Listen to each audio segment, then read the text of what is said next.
Would you please welcome Lance Burdett? Thanks, Lance.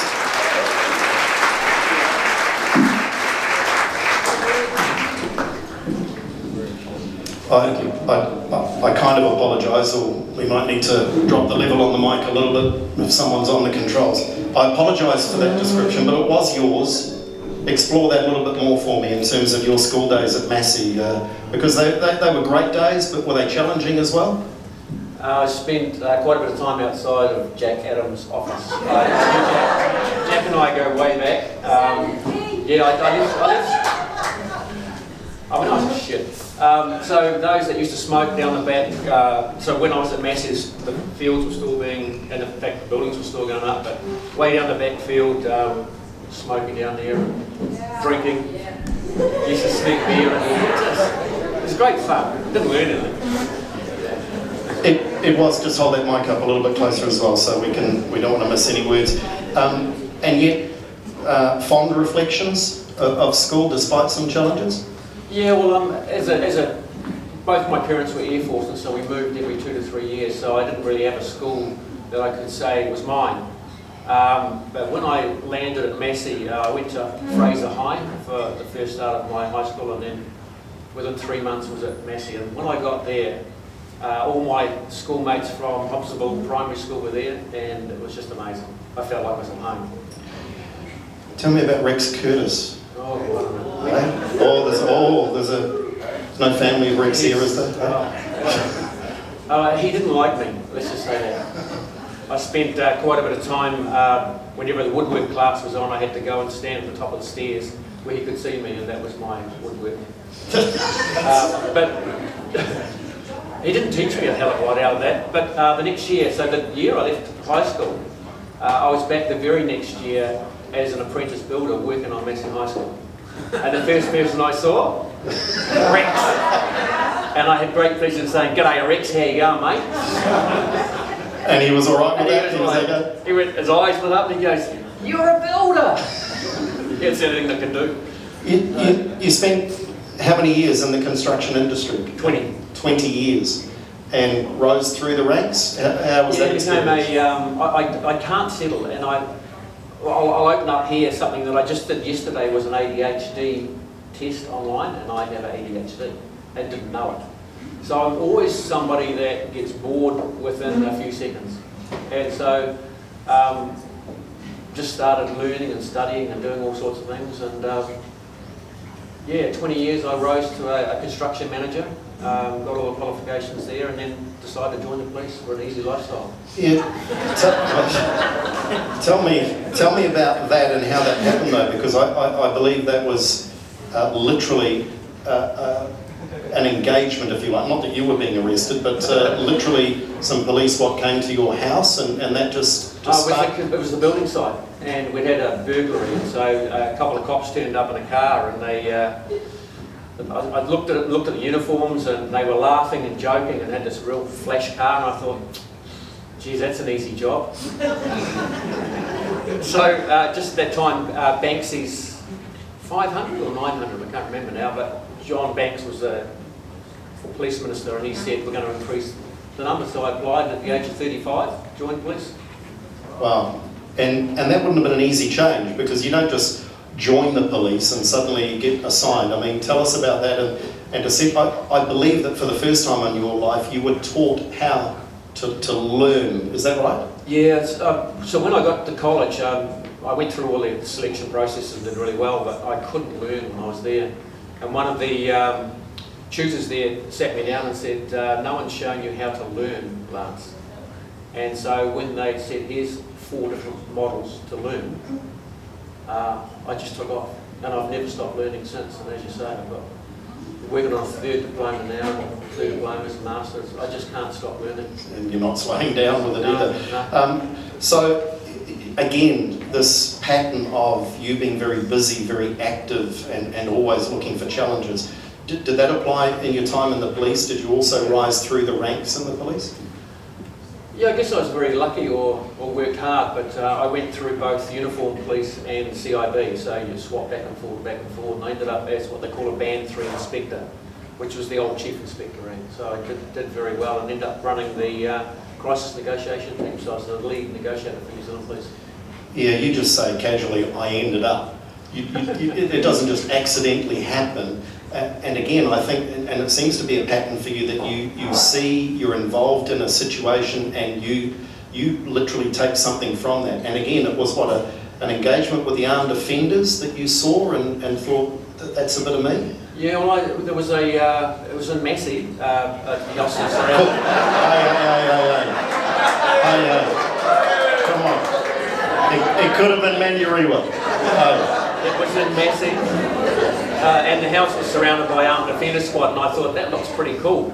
And I turned around, and behind me was a couple of people in a car just talking one of them was on the phone. And I said to my boss, what are they doing? He said, they're talking to the person in the house. I went, really? Oh yeah, they got him on the line. And that's when I knew that's what I wanted to do. So, what part of that made you think, I want to do that? What was the deep in you that triggered something? Well, looking back, I think it's the challenge. I would love to challenge myself and go to the extreme levels. And it wasn't until very late in my negotiation career that I realised that I was there for one reason, and that was to help people. Yeah, and we'll talk about that a little bit more with some of the other things that you've done. You though, successful, you've had a couple of careers, things are going great, you've risen to a pretty high rank within the police force, and then late 90s, you disappeared down a rabbit hole. Yeah. What happened? And you had to deal with some pretty personal stuff and some massive challenges in your life. Yeah, I ended up with depression and was suicidal as New Zealand's lead suicide negotiator. So suicide interventions are my specialty in the police. I don't imagine that was good on your CV at the time. Well, you know, I'm very lucky, 100% success rate with all my suicide interventions. So I think it was because I'd been down that hole. But it was a pretty dark place. I hadn't been looking after myself. What I now know about it and the work that I do is emotions will come out. If you bottle them up, they will come out. And if they don't come out, you end up with depression, PTSD, anxiety, all sorts of other things. And so I ended up in a very deep, dark place and was ultimately going to take the step. Was there, and clearly you're here with us today and we're exploring your story. It's had a good ending, yeah, absolutely.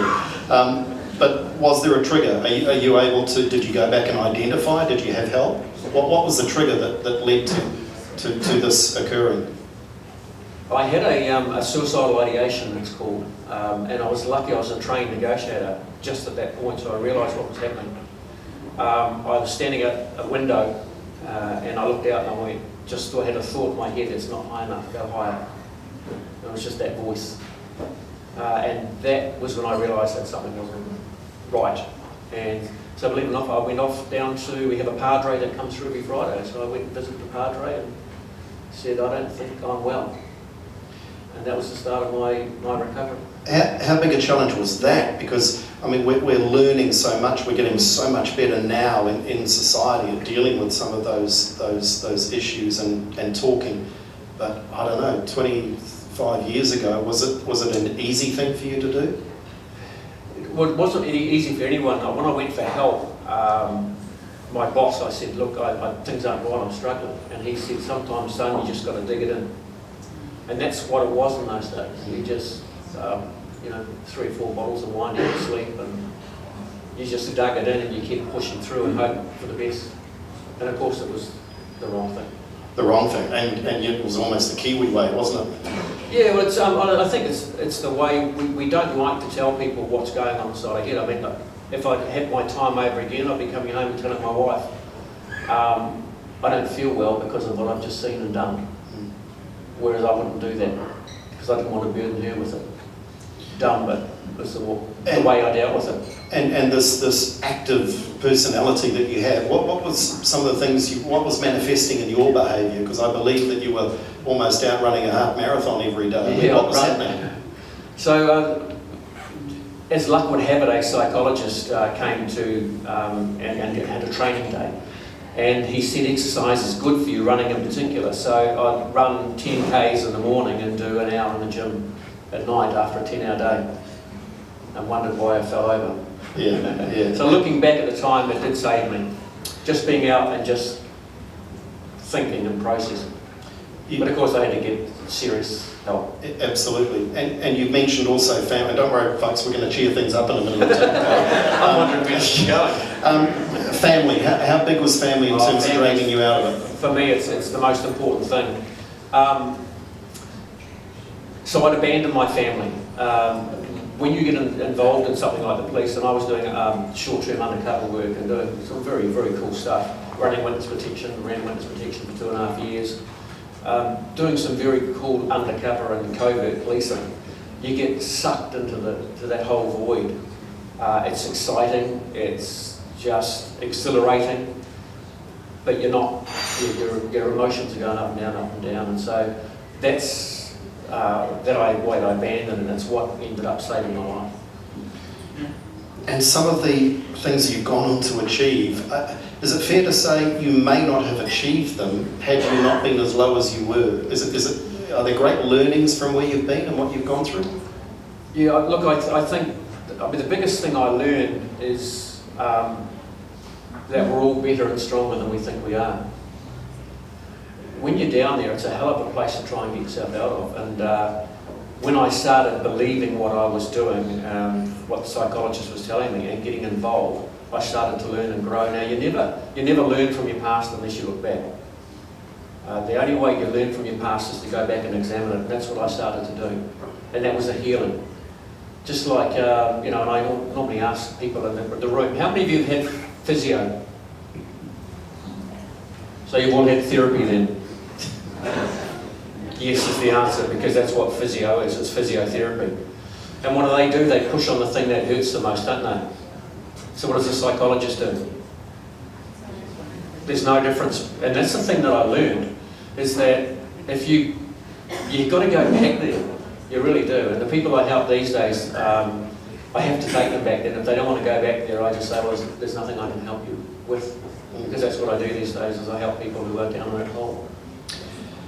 You came out of it and survived and thrived, and I've got to ask you then, the jump from where you were to then suddenly being invited to go and study, to learn Quantico, the FBI training headquarters, is that like a movie? It's like you see on TV. It was just, there's helicopters flying around with people hanging out from underneath them. So you're in the Marine base, it's the largest Marine base in the world. And Quantico and the CIA, they call it the factory, is all inside the same place. And it was just mind-blowing. I'm sitting in a classroom of 30 FBI agents, each one wearing a gun on their ankle. Because if you're in the government over there, you're not allowed to not wear a gun. It's you get arrested. It's just got to be the most bizarre place, I tell you. And so they've all got guns, and I'm sitting there going, what is this? What did the Kiwi have? What did you have? I had my pencil and my notebook. I'll take your name. So yeah, it was an amazing place, an amazing journey. It was 10 days full on. Had to go through the course to qualify. The only thing I had to learn was they have a different way of dealing with people. So we ask people how they feel. They say, I know how you feel. And that's how they engage. And I could never, so I nearly never qualified because I couldn't get myself to say that. I understand how you feel. Whereas if we said that here, you get punched. You got no idea. So that's the only little hiccup I had there. But to be in a place like that is just amazing. I don't know how I ever did it. How I got there. Were you the only international? There was 3 other internationals, myself and a guy from UK, Metropolitan Police, and we hit it off pretty well. But the course was just absolutely, I was blown away by it. So physically, mentally, it's mentally, it's only mental, yeah. So you're doing scenario after scenario after scenario. This is all about the crisis hostage negotiation. So you do suicide interventions, barricaded criminal, hostage taker. And on the back of that, you became New Zealand's #1. Yeah. Lead negotiator, yeah, that's very lucky. So, and I imagine that put you into some pretty crazy situations. It was kind of cool getting flying around the country to all the serious incidents. So I ran the negotiations on Jan Mollema, Napier Siege, and George Baker. I actually negotiated with George Baker when he kidnapped the prisoner in Harry. So you get taken to all the big ones. How do you compute that now? And it may be different now to if it was prior to your breakdown. How do you deal with, how did you deal with such serious situations? You just go through the process and focus on the process, not the emotions. And that's how you get through. So you're not concentrating on what the person is saying, how they're saying it, what they're saying to you. You're concentrating solely on, so I've got them to this point, I've got to get them to that point, and that's you're thinking the whole time. And to become a negotiator, if you know a negotiator, you know, give them a big hug, because it's a hell of a. I ran the course in New Zealand for 10 years, ran the negotiators course, and we have people 2 or 3 fall over mentally on the course. So you've got to get people to think on their feet, put them under pressure, and do that. But the exhilaration when you're successful is amazing. And I mean, we all do it, I'm sure, at home when we watch the news, when we hear it on the radio, and we make judgments. We judge people based on that little information. That would be a dangerous proposition, I would imagine, for someone in your position. Yeah, one of the things I never ever did was listen to the briefing. Because I don't care, I want to know what that person is thinking. I don't care what somebody else thinks they're thinking. I want to know what they're thinking. So I used to wander off, and then I'd always be in trouble with the commander. He'd come up and say, listen, you walked away again. Well, I don't care what you say, because all you're doing is saying what's on the computer. I want to know what's going through their head right now, and I'll do that when I talk with them. And I imagine we're talking life and death situations. Yeah, well, that's the reason why we're there. Negotiators are only there for one reason. The negotiators, the only other time in a peaceful talk sort of way is for protest marches. You get involved with the protest leaders, but if a negotiator's there, it's serious. Don't talk about protest marches today. If anyone tried to go through Newmarket today, don't get me started. And this could be very dangerous because we could become very political very quickly. But we've had some recent incidents, haven't we, in New Zealand? I imagine you were an interested spectator, you're a bystander these days, watching what went on in Wellington? Yeah. Is that all you can say without getting political? What happened there, do the opposite next time. As simple as that. Yeah. I was sitting there, they used a textbook that was 20 years old. And so I was in the media fairly frequently at that time, just saying that this is what's going to happen the next day, the next day, the next day. The same with the prison hostage situation. They'll get them wet, they'll turn off. Just don't do that stuff. Mm. If you make people angry, it makes them bed in. Do they give you a ring? Do they? They did. In fact, one of them sent me a text and said, hey, you know that we're here? And I said, yeah, and I know you're not going to win because you're police. They don't want you. Mm. They want the people inside. So, and through all of this, at the heart of everything you've done and that you continue to do now is about helping people. Is that ultimately what drives you now? What spins your wheels now? Look, I love, I got a message about a month ago saying, I've just read your book and it saved my life. I was going to kill myself, thank you. And you can never, ever, ever, ever, I never thought I'd be in a situation like that. I'm going to tear up. I keep them. You know, it wouldn't matter if no one else read that book, would it? That one person, that one call. It's just that one person. Yeah. It doesn't matter, and I keep them, and that's what motivates me to keep going. Sorry. I just love helping people that have been where I've been, and let them know that I've been there. You got this. You just got to dig it in. Mm.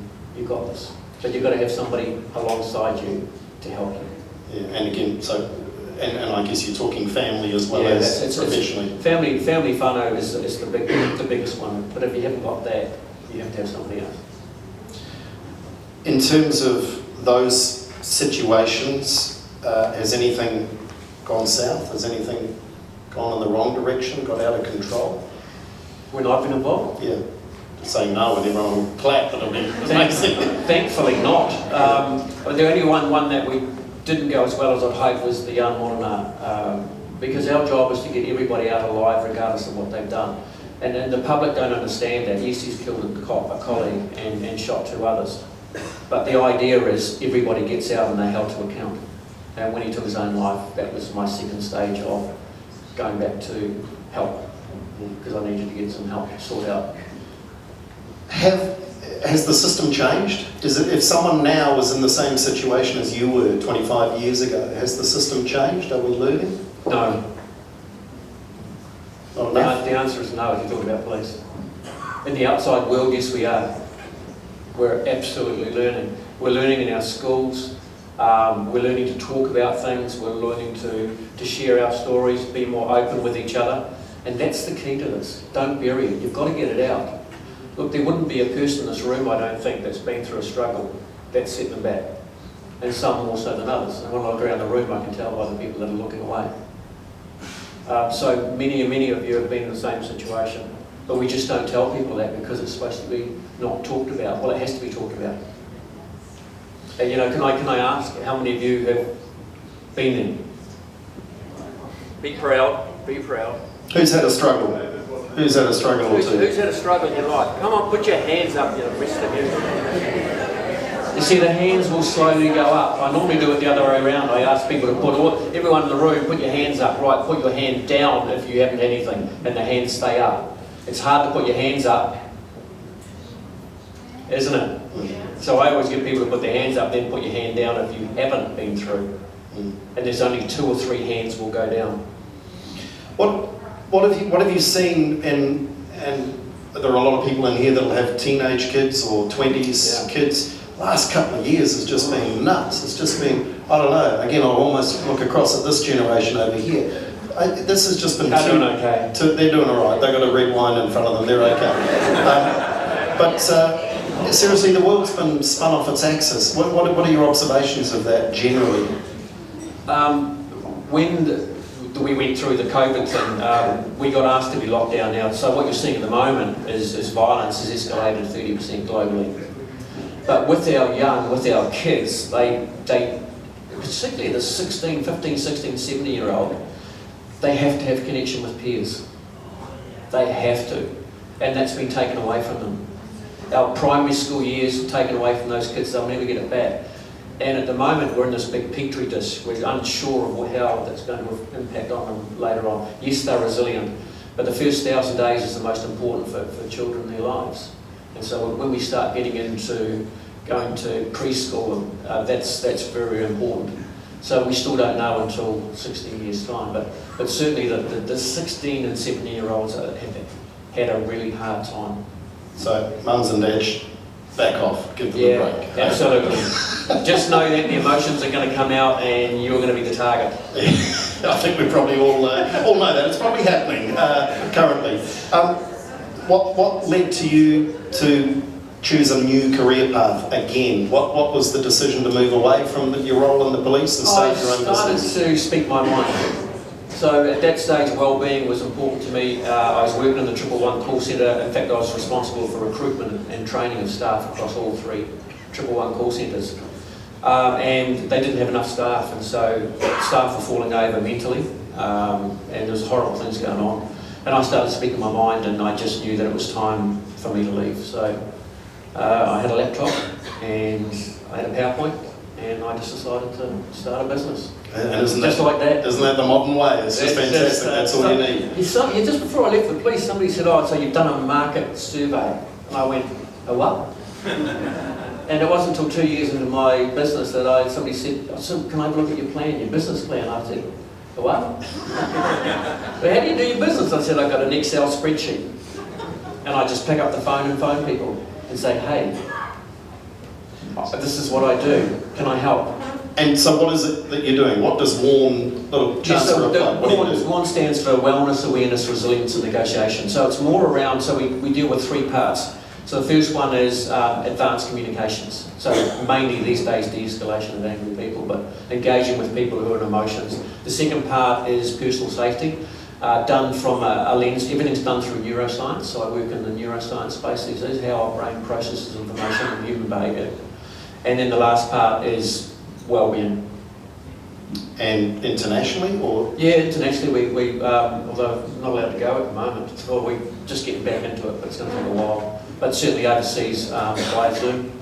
But yeah, it's still doing work overseas. And the whole neuroscience part is fascinating. And again, that's something almost new that's being explored, and people understanding that you can retrain your brain, you can change thought patterns, can't you? You can. Look, in all seriousness, I hardly worry these days.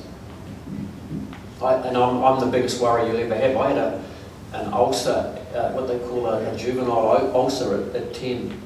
I had migraines at 14. I haven't got none of that now. So I don't worry too much because I've changed my mind. So when something comes into my head, I just let it sit there for a while and go, yeah, well, you've got 30 minutes and then get out. Anyone can do it. Anyone can do it. Watch this. Take a very big deep breath, and then the big deep breath, go. Now sigh as hard as you can. Now try and think of something. You can't. So just understanding how the brain processes information can completely change your life.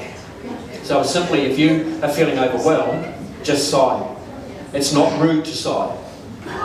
There's a few people didn't need the sigh without not being able to think, but anyway. But it's an exciting, it's a new frontier in that sense. You're seeing progress? Oh look, the progress I can't keep up with. So the Dark Side of the Brain, my last book, in another 2 years, 3 years time, it'll be out of date. So I'm writing one on anxiety at the moment, and I just keep delaying publishing it because the new research that's coming out is unbelievably amazing, and it's going to be so helpful. Yeah, and for that younger, for everyone? No, I'm doing it for everyone, yeah. But certainly for our young. So the definition of anxiety is worried thoughts. That's what anxiety is, it's worried thoughts. And so our young are worrying. The reason why they're worrying so much is they have greater access to more information at a younger age than ever previous. And it's actually causing biological changes. So you'll find that our young are now maturing 3 or 4 years younger than it used to be. So it was 13 to 14, now you're looking at 10 or 11. You used a word, and I'm going to struggle to actually repeat it, when we spoke earlier in the week, catastrophizing. Yeah, catastrophizing. What's that about? So catastrophizing is something that we have automatically within us. It's an automatic problem-solving tool. So, for example, you're leaving home, bit of a hurry, you've got a partner at home, see ya, I'm off. And you hear from inside, whatever. And you think, you wait till I get home. I'll deal with this later. And all of a sudden you have a thought, you were late home last week, weren't you? Yes. You had a big fight about a year ago, didn't you? Yes. Do you remember when you were 7? Yes. So all the brain does is go back through your memory to say, is this helpful? Is this helpful? Is this helpful? Is this helpful? That's all catastrophizing is. It's because 80% of our memories are bad things. Because that's where the danger is. So every time your amygdala sparks up, it puts a mark in your memory. So knowing that and doing the sigh and go, just shut up. You don't do it out loud though, right? We have another phrase in our house that's very similar to it, which is possibly more blunt. But I mean, literally, it's that shutting things down. You can shut it down. These are nothing but thoughts, aren't they?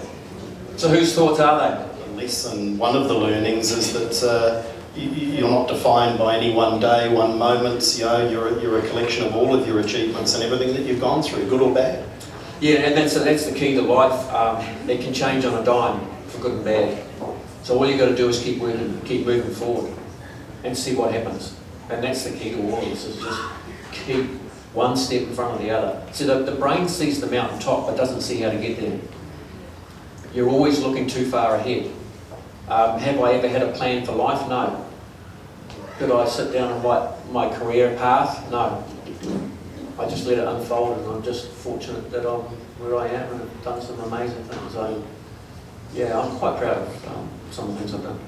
And you should be. Not bad for a bit of an arsehole from Massey High School who was stood outside Massey the door. High School made me who I am today. Rex Curtis, was it? He made you. He stood you outside that classroom. Where is that man?